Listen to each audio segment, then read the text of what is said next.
bên thì 500.000 một người. Đi đò bao nhiêu?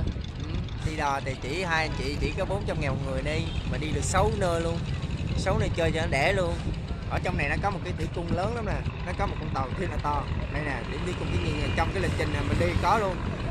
Vô nó coi là rùa, cá mập đồ, cái gì cũng có đó. Nói về những cái sinh vật biển là có hết đầy đủ ở dưới. Vô đó mà anh chụp hình nó rất là đẹp.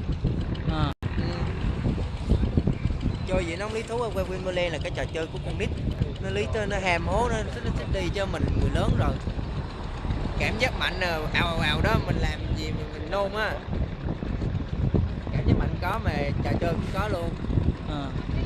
Trò chơi có luôn.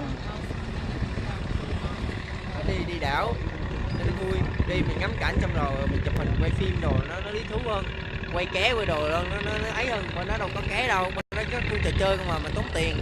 Đúng rồi. Anh công nhận không? Mà nó không bị thoải mái nữa, không mình muốn ăn á, mình ăn cái của nó. Anh biết là nó đưa ra mấy chiếc lần hai anh chị mà nếu mà ăn cơm á là phải trên 500.000. Tại đồ ăn của bên đó là thuộc về dạng coi như resort, coi như khách sạn á. Đúng rồi. Chứ không phải là bị cái kiểu như là giảm vé như cái dịch vụ du lịch của tụi em. Bên đó nó ăn đồ ăn cao lắm.